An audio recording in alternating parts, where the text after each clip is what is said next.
Clear होनी शुरू हो जाएंगी, लेकिन ग्राउंड जीरो पर आप मौजूद हैं, खुद आप राजस्थान की रहने वाली हैं, आपकी भी लोगों से बातचीत हुई होगी। राज बदलेगा या रिवाज बदलेगा? Good morning Pinaz. देखिए पिनाज, राजस्थानी जो होते हैं ना, वो अपनी बात बहुत बेबाकी से रखने के लिए मशहूर हैं और शायद यही वोटिंग परसेंटेज में इस बार हमने देखा। हालांकि कल रात को मैं ऐसे ही बाहर सड़कों पर निकली, कुछ लोगों से मैंने बात किया जो मैं भी ऑन स्क्रीन नहीं बताऊंगी। खुलकर उन्होंने बोला है कि किसकी सरकार आ रही, मतलब जनता भी पहले से आश्वस्त है, लेकिन हमें थोड़ा सा इंतजार करना होगा क्योंकि मुहर अभी फाइनल लगी नहीं है। जयपुर में इस वक्त मैं मौजूद है और जयपुर की खासतौर पर बात करें तो 19 विधानसभा सीटें आती हैं और सबसे ज्यादा मतदाता यहां पर हैं और 2 हॉट सीट यहां पर है। एक सिविल लाइंस की, जिस पर प्रताप सिंह खाचरियावास ताल ठोक रहे हैं कांग्रेस की तरफ से, और पिछली बार भी कांग्रेस की ये सीट रही थी, और दूसरी जोटवाड़ा की सीट है। राज्यवर्धन सिंह राठौर एक बड़ा चेहरा भारतीय जनता पार्टी इस सीट पर लेकर आई। हालांकि पिछली बार के विधानसभा चुनावों में इस सीट पर कब्जा कांग्रेस का रहा था, तो जो 2 कांटे की टक्कर है वो इन 2 सीटों पर देखने को मिलेगी और नजरें इस पर है। बड़ा अपडेट यह है कि सबसे पहले जो काउंटिंग है वो सिविल लाइंस में पूरी हो जाएगी, यानी कि वहां से तस्वीर साफ हो जाएगी, क्योंकि प्रताप सिंह खाचरियावास का एक अलग दबदबा है राजस्थान की राजनीति में और खासतौर पर कांग्रेस की अगर हम बात करें।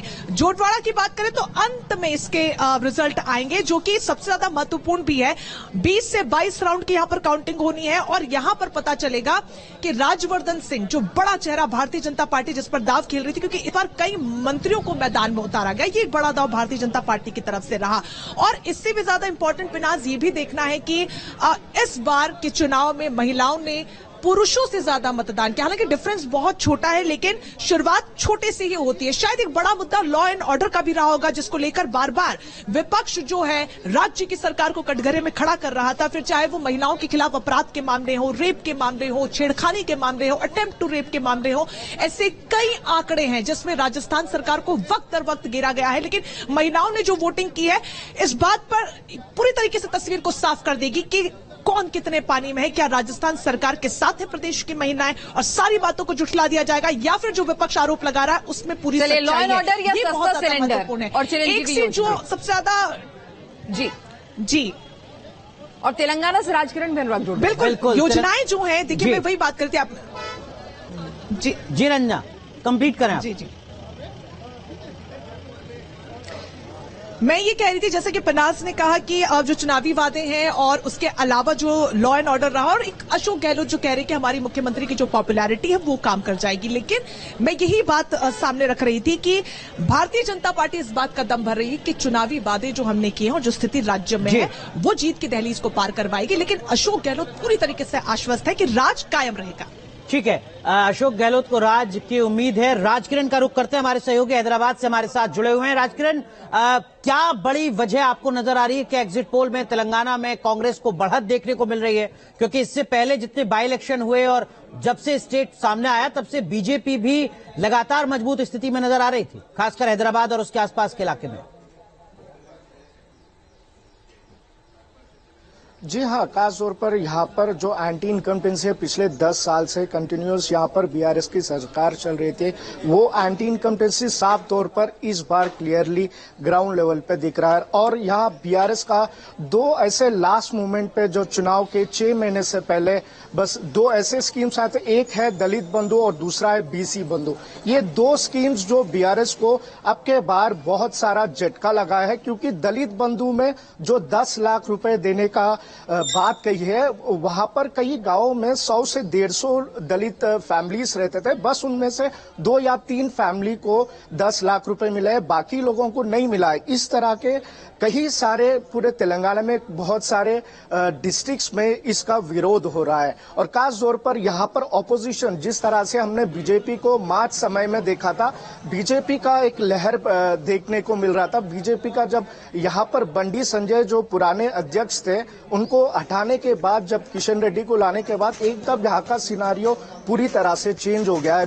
किशन रेड्डी जब मैदान में उतरते हैं, अध्यक्ष पदवी लेते हैं, उसके बाद यहाँ का सिनारियो बदल गया है। बीजेपी का कैडर एकदम डाउन हो गया है, क्योंकि जो बंडी संजय अपने आप में एक हिंदुत्व का लीडर माना जाता है तेलंगाना में, बंडी संजय आने के बाद बहुत सारा बदलाव आया था तेलंगाना बीजेपी में, बहुत सारे लोग जुड़ते हुए देखने को मिलता था। पर जब बीआरएस इस तरह के आगे स्कीम्स को लेके एक माइनस पॉइंट है, बीजेपी का कम नजर आना एक दूसरा पॉइंट है। जो कांग्रेस की तरफ लोग पूरे ऑपोजिशन को कांग्रेस की तरफ देख रहे थे, ये एक वजह है जब मैदान में ग्राउंड लेवल पे देखते हैं। जी चलिए एक बार फिर रुक करते हैं। भोपाल का हमारे सहयोगी विकास चंद्रा हमारे साथ मौजूद है। विकास, आपने तो मध्य प्रदेश के विधानसभा चुनावों को इस बार भी कवर किया, वो कौन से बड़े फैक्टर थे जिनके इर्द गिर्द चुनाव घूमता नजर आया? जातीय जनगणना, शिवराज सरकार की वेलफेयर स्कीम या कुछ और?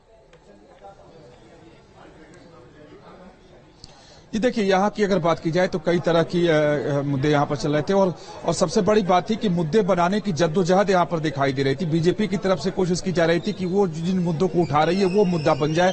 कांग्रेस की तरफ से अलग मुद्दे उठाए जा रहे थे, लेकिन यहाँ पर देखें लाडली बहना योजना, तो वहीं कांग्रेस ने जो ओल्ड पेंशन स्कीम है उसको उठा दिया। महंगाई और बेरोजगारी के मुद्दे पर कांग्रेस लगातार घिरती रही और बीजेपी उस पर अपनी दलील देती रही। बीजेपी की तरफ से सफाई पेश होता रहा और जो शिवराज सरकार की तरफ से जो योजनाएं खासतौर पर लड़कियों के लिए, महिलाओं के लिए और स्कूल जाने वाले बच्चों के लिए चलाई गई, उन योजनाओं को लेकर के काफी भरोसा बीजेपी को रहा और शिवराज सिंह चौहान को रहा। तो उनकी तरफ से ये मुद्दे थे, तो कांग्रेस लगातार घेरती रही भ्रष्टाचार के मुद्दे पर और महंगाई के मुद्दे पर और ओल्ड पेंशन स्कीम और दूसरे जो फ्रीबीज की बात जो की जाती रही कि अगर सरकार आती है जो उनकी तरफ से संकल्प जो जारी किए गए और कहा गया कि उनकी तरफ से प्रतिज्ञा है, तो वो जो कांग्रेस प्रतिज्ञा लेती रही और उनकी जो एक लोक लुभावने वायदे करते रहे, तो उनकी तरफ से भी जद्दोजहद होती रही। क्या मध्य प्रदेश में बगावत भी बड़ा फैक्टर आपको नजर आई जब आपने चुनाव को कवर किया? दोनों पार्टियां इसमें सफल नहीं रही। जरा सवाल फिर से। विकास, क्या बगावत भी आपको नजर आई मध्य प्रदेश में एक बड़े फैक्टर के तौर पर? भारतीय जनता पार्टी ने 29 सिटिंग एमएलए के टिकट काटे, 3 मिनिस्टर्स के टिकट काट दिए, कांग्रेस ने 11 सिटिंग एमएलए के टिकट काट दिए। देखिए, ये अगर बीजेपी की बात की जाए तो बीजेपी ने टिकट काट करके अपने खिलाफ जो एंटी इनकम्बेंसी था, क्योंकि बीजेपी की ये रिपोर्ट आई थी कि बीजेपी सरकार के खिलाफ और सिर्फ शिवराज के खिलाफ लोग नहीं है बल्कि एमएलए के खिलाफ हैं और स्थानीय जो एमएलए स्थानीय स्तर पर लोगों में भारी असंतोष है।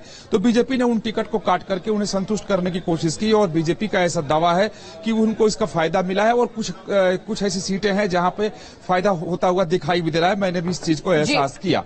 लेकिन जो मैं पहले कह रहा था कि दोनों दलों की तरफ से इस बार चुनावी मुद्दे बनाने की कोशिश किए गए, लेकिन कोई एक ऐसा मुद्दा दोनों पार्टी नहीं बना पाई जो इसको कहा जा सके कि इस बार मध्य प्रदेश के विधानसभा चुनाव में ये सबसे बड़ा मुद्दा है। तो बिल्कुल, तो ये इलेक्शन ऑफ कंफ्यूजन भी विकास चंद्रा जी कहा जा रहा है।